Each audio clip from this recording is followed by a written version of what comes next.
And let's now speak to Prof. Musa Xulu. Prof. Xulu, thank you so much for your time this evening. Really do appreciate it. Perhaps to start the conversation here, is the firing of the traditional Prime Minister in the way it has been done unceremonial, or is it to be expected? That is to say, specifically on the question around the fact that you've been fired, the reasons are to follow later. Is that a ceremonial way of doing it? Well, look, he was appointed by His Majesty the King in a public event at Isandlwane earlier this year. I think it was 22 January 2024. And then, of course, there were all sorts of complaints about the appointment because of his profile within the IFP, which is very high. And then, of course, when now His Majesty decides to fire him, there's no prescription in terms of how he must be fired, because this is not a legislated position. It's a cultural position that has come back from far, far back in the 18th and 17th centuries, in the 19th century. So you will find that, of course, the manner in which the king has done it is the manner in which the king chose to do it. Elsewhere, it would have been done differently, but it's a traditional, possibly, way of thinking that he must just vacate now. We don't know the reasons yet, and the king has not really revealed anything.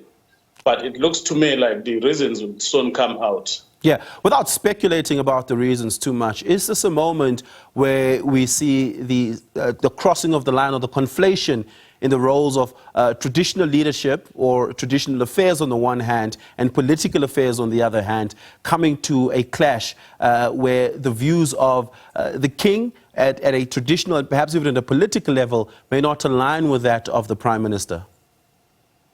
It's possible. It's possible. You must remember that it's not the first time that it happens.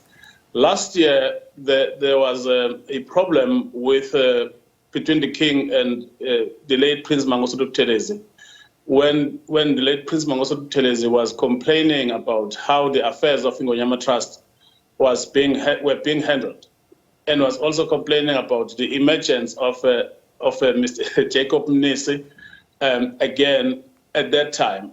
To me, it looks like a repetition of that drama that happened in 2023. It will, of course, have some impacts on many other fronts. I think there is some political angle that can be read into it, which is very complex. The more I look at it, I can see that it's likely to come from the internal affairs of the IFP, which have spilled over to the Zulu royal family and the household. And then, of course, there could be other issues related to the provincial government of provincial unity, which maybe we just wait until they play themselves out. Yeah.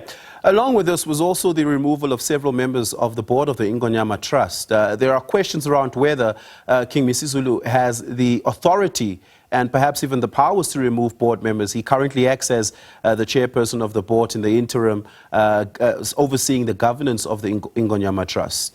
Does that give us a sense or an indication whether or not there could have been deep disagreement about the affairs of the Ingonyama Trust, specifically given that the CFO and the CEO had also been fired along with the Prime Minister?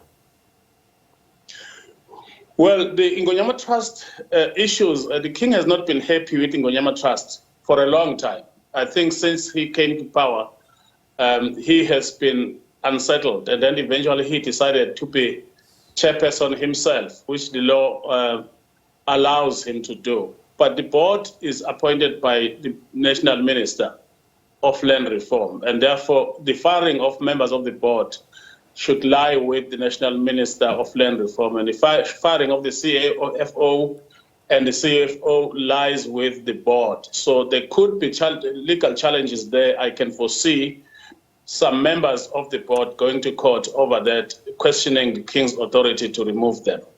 But you can see that Ingonyama Trust is very much controversial, and there's a lot of contestations around it. And last year, when there were problems between His Majesty and the late Prince Mangosuthu Buthelezi, It was exactly around the constitution of Ingonyama Trust. You can rest assured that this matter is not going to rest easy in the near future. Yeah. Prof. Xulu, thank you so much for your time and your insights. I really do appreciate it. Thank you. Thank you, Arthur. Prof. Musa Xulu is a cultural expert and Heritage Development Trust Executive Director.